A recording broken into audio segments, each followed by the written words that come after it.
8:31, good morning, and thank you for joining us on Wavy News 10 on Fox 43. I'm Katie Collette. And I'm Don Roberts. This morning, people in Hampton roads are still dealing with flooding from this weekend. That's right. Let's get right to 10 on your side's Lex Gray, who has some new video showing flooding in Chesapeake. In the meantime, it looks like a river is flowing in front of you, Lex, but I'm pretty sure it's not supposed to be there. Yeah, this waterfall here, definitely not supposed to be here. I talked to one member of the church. This is Deep Creek United Methodist Church. He said in his 71 years, this has never happened. So the canal back here, this is the Intercoastal Waterway, has been overflowing since yesterday afternoon. And whoa, just got in my boots. This is nothing small. I mean, listen to how powerful the water flow is.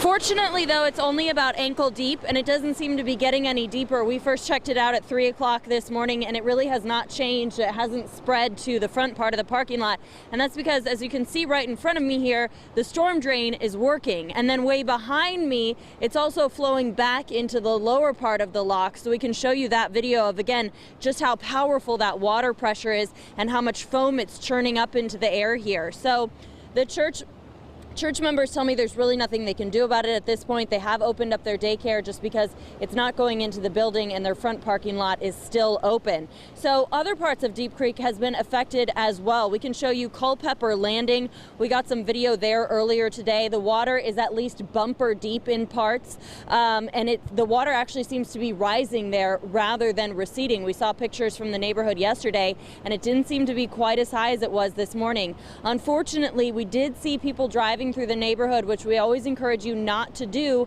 simply because it creates a wake and pushes more water into people's homes, which just creates more of a problem for your neighbors. So we reached out to the city of Chesapeake to find out what they'll be doing today for the people in that neighborhood, and also to find out whether they plan to start towing cars today. We found some that had been abandoned on a median. In Norfolk and Virginia Beach, be aware that if you have abandoned your car and it's impeding traffic in any way, it will be towed. So we've got information for you on wavy.com about that, and as soon as we get an answer from the city of Chesapeake, we'll post that for you as well. For now, live in Chesapeake, I'm Lex Gray, 10 on your side. Lex, thank you. 8:34. Overnight, Lex also checked out flooded underpasses in Norfolk. Those at Brambleton Avenue and Tidewater Drive and Virginia Beach Boulevard and Tidewater Drive are still blocked. The city said a pump system failed, and that's what caused the water to fill up the entire underpass. This morning, there is minimal flooding around The Hague and Ghent. All new this morning, we have new video showing the first batch of food from the United Nations reaching the people of Haiti. This is in the city of Jeremy, near the tip of the country's southwest peninsula. Hurricane Matthew devastated the region last week. The first 3 of 9 helicopters arrived with bags of rice, cooking oil, medicine, and other items. Authorities say the death toll in Haiti is nearly 900 people. 8:35. Police in Hampton are trying to figure out who shot and killed a 70-year-old man. Investigators say it happened yesterday afternoon. Officers found Donald Burrell shot several times inside his home on Somerville Drive. That's near the Buckrow Beach area of the city. Police do not have any suspect information, but if you can help, call the crime line at 1-888-LOCK-YOU-UP. Flooding in Virginia Beach. What officials are asking you to do to help the overworked water system? Plus, we'll take you to a Portsmouth neighborhood that got overrun by all the water. And NC-12 damage. Our Andy Fox is live along the Outer Banks with a look. And keep it right here. Here's a live look outside from downtown Portsmouth.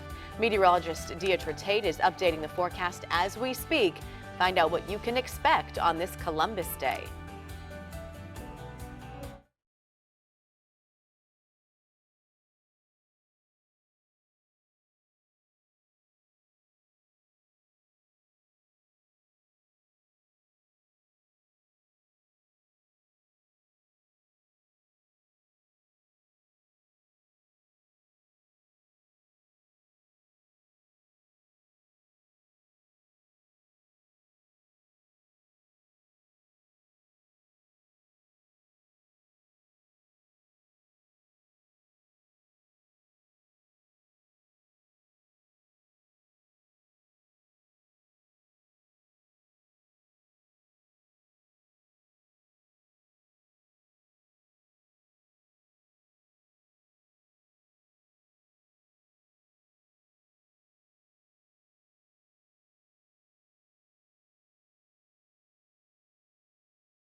Now, your Super Doppler 10 forecast with meteorologist Deidre Tate. Good morning. It's 8:38, and here's a view of the radar. The radar's quiet, but the winds are howling, especially closer towards the coast. Still a bit breezy out there. Windy, actually, when you factor in the winds right to the north at 20 sustained over in Manio. Right now, it's 18-mile-per-hour wind sustained in Norfolk. Winds are lighter inland, but still it's going to be a breezy day. So just expect the winds to pick up at times. We're expecting gusts to be up to about 30. Right now, we have a sustained gust in, not sustained, we have a gust in Norfolk of about 26. We have a gust that was clocked over at Kill Devil Hills at 25, and it was just shy of 30-mile-per-hour gust that was clocked in Hatteras. So again, it's going to be a breezy day. The forecast keeps it that way through the afternoon. Anywhere from 10 to 20-mile-per-hour winds expected. Again, gusting higher, but the winds will relax as high pressure becomes the dominant influence by tomorrow. So tomorrow's winds will be about 5 to 10 on average. However, we'll go with winds up to about 10 to 15 into North Carolina as we work our way through our Tuesday. So not too bad of a day, but again, today it is going to remain on the windier side of things. Temperatures holding into the mid-50s closer towards the coast. It's 56 in Norfolk. Still a bit cool over in Williamsburg with 50. Right now, 53 degrees in Suffolk. Along the eastern shore, more 50s on deck. And then right now we have 56 coming in for Elizabeth City. But today is going to be a cooler than average day. Typically, our highs should be in the low 70s. Temperatures about 10 degrees cooler today, and the wind will give us that extra bite to the air. And again, the winds could possibly gust up to 30, so be prepared for that. Lighter winds for your Tuesday, a little bit warmer as well. We have 70s back on the map Wednesday and Thursday. Then a cold front comes in. Right now, we'll keep it dry with the front, but it gets cooler behind it. Friday highs fall back into the 60s. Here's a check of traffic with Jen. Thank you, Deidre. Good morning. It's 8:40. If you need to get south side or peninsula, all three of our connectors, they've looked good all morning and continue to as we approach 9 a.m. The Hampton Roads Bridge Tunnel, Mater to Merrimack, as well as the James River Bridge. And in our overall traffic flows map, you can see it does look good. A lot of green on our maps and pickups along our secondaries like Military Highway and Virginia Beach Boulevard. And earlier, VDOT did open the HOV lanes to all, but we've not had a heavy commute, partially as a result of it being Columbus Day. Now, we do have some road closures along some neighborhood and secondaries. If you're interested in that list, you can always check it out on our website at wavy.com. Maybe you want to peek at that before you head out this morning, because we're seeing a lot of this from viewers. This is from Deep Creek in the Culpeper Landing section. What Lex was also referring to in her earlier report. This gentleman cannot get out of Culpeper Landing because of the water that you're seeing. You can't get out to go to work because, of course, you want to drive in something like that. And here's a new picture out of Salem in Virginia Beach, the Salem section of the city. Flooded streets, downed trees, and downed power lines still in a lot of neighborhoods. So be extra careful as you head out this morning. You will likely also encounter some traffic lights that are out because of the power outages around the area, so use those as four-way stops. And then we have openings coming up at the JRB today, set for noon and 1:30 p.m. Now here's Katie. Jen, thank you. 8:41, Coast Guard rescue. This morning we have the brand new video. Find out why crews had to race to several people on a North Carolina rooftop.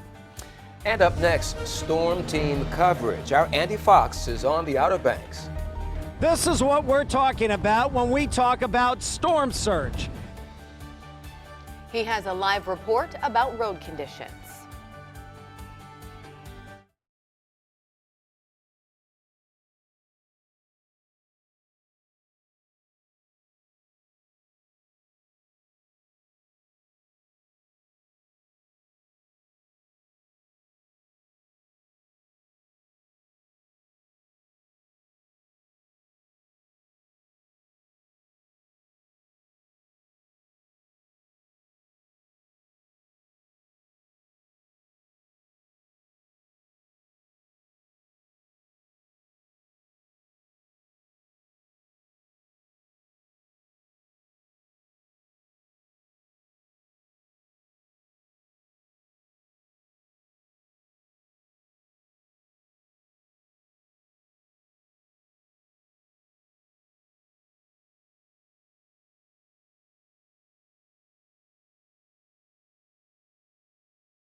8:44 all morning long. We've been showing you how people are still dealing with flooding and flood damage. Take a look at these photos of Route 12 along the Outer Banks. This is the type of damage we see often after storms. Well, 10 News Side's Andy Fox live now in Kitty Hawk, where Route 12 washed out yet again. And Andy, you've been watching this spot all morning and you've seen it get worse in just the last couple of hours. You know, Matthew's long gone, guys, and we're still getting these, these winds of 25, 30 miles per hour. And so they're continuing to come our way, this surf up. And you can see the surf continues coming on, undermining the road over here. We've lost about 125 yards of road. And what happened was that after Hermine, the state came in and they put up sand to try to protect this road, but they did not put in the sandbags. Down below here are sandbags, right down in here. You can see them right here. And the sand is still on top of the sandbags. But there wasn't time between Hermine and Matthew to get sandbags. So there was no foundation of the sandbags under there to hold that road up. And so we called Mayor Gary Perry to come out here and to talk to us about what the plan is now. And while we were out here, actually, this part of the road caved in. And on this, you can see the cross sections of the different additions to the road. There's about 6 of them here. But when Gary Perry came out here, we asked him how long he thinks it will take to repair the beach road here in Kitty Hawk. And that's going to take at least a couple of weeks once the weather settles down. The contract's been let, they're ready to go, but they have to wait until the weather settles down. Now, after Sandy came through, that part of the beach road was washed out, okay? And look, it's fine. Now, they have to continue to put sand up, but they've got all these sandbags under there. So here's the difference between what you just saw there and that. The sandbags have provided the foundation on which they have been able to save the road, basically. Now I'm going to go back over here, and what Gary Perry also talked about was the beach replenishments that's going to take place in the spring.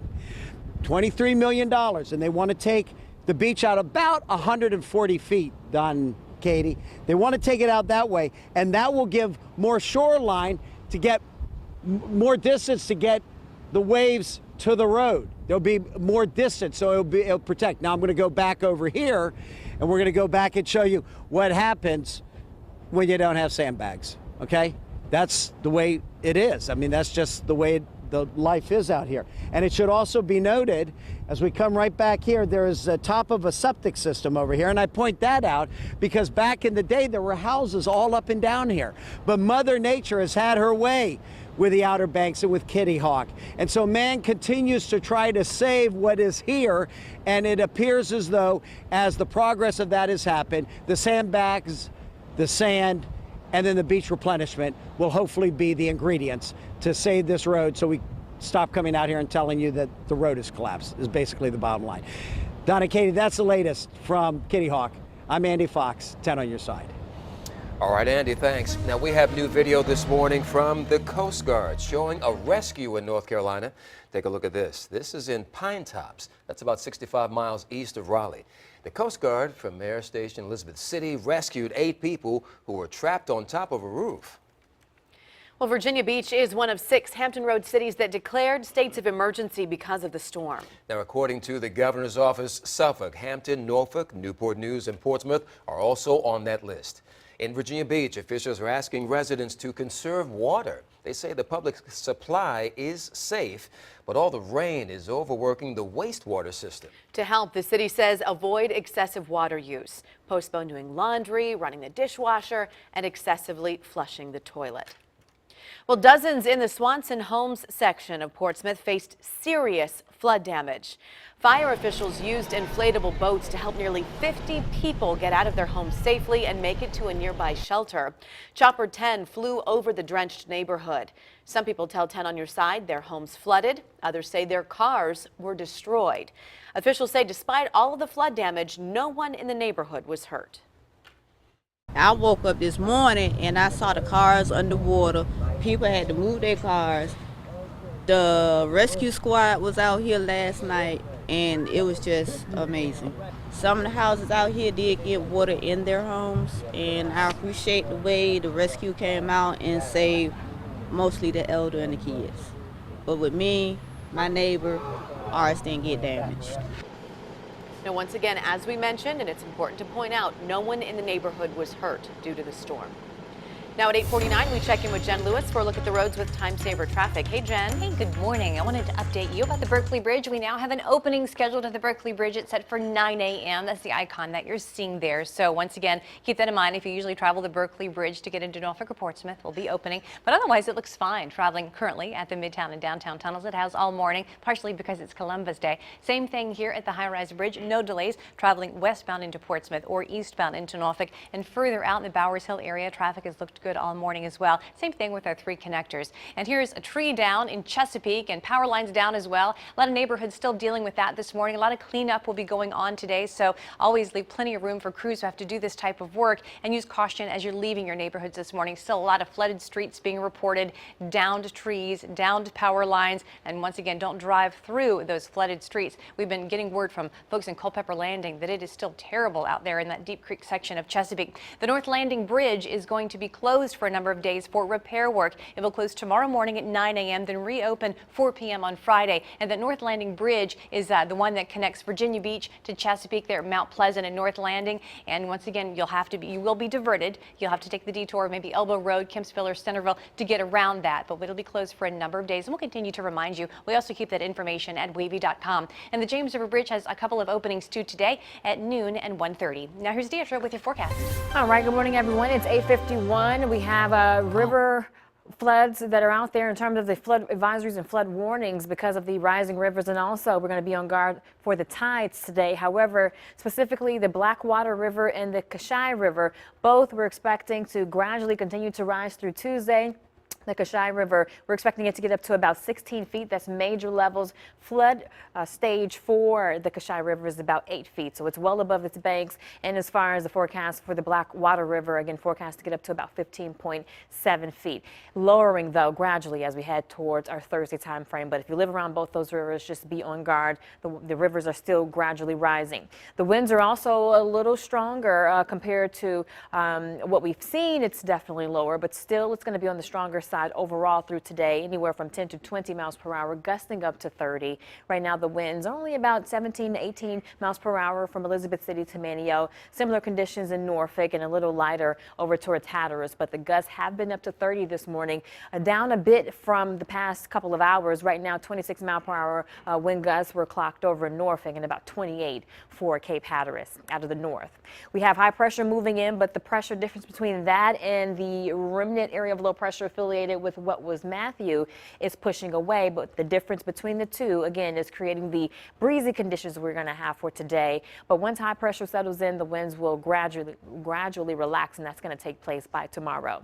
Temps holding into the 50s anywhere from Franklin to Virginia Beach, but it's about 56 right now in Norfolk. As far as those of you in North Carolina, Elizabeth City, you're also into the mid-50s, but today overall will be a cooler than average day. We're going to warm it up only into the low 60s, low to mid 60s around town through the afternoon, courtesy of that chillier north wind. Tomorrow morning, some 40s it's possible, especially as you work your way inland, with mid 50s closer towards the coast. And then as we head into the afternoon tomorrow, courtesy of a lot of sunshine, it is going to be a little bit warmer, but just get ready for a pretty cool start to your day tomorrow, similar to what we saw today. So you do want to have a jacket or a sweater before walking out the door.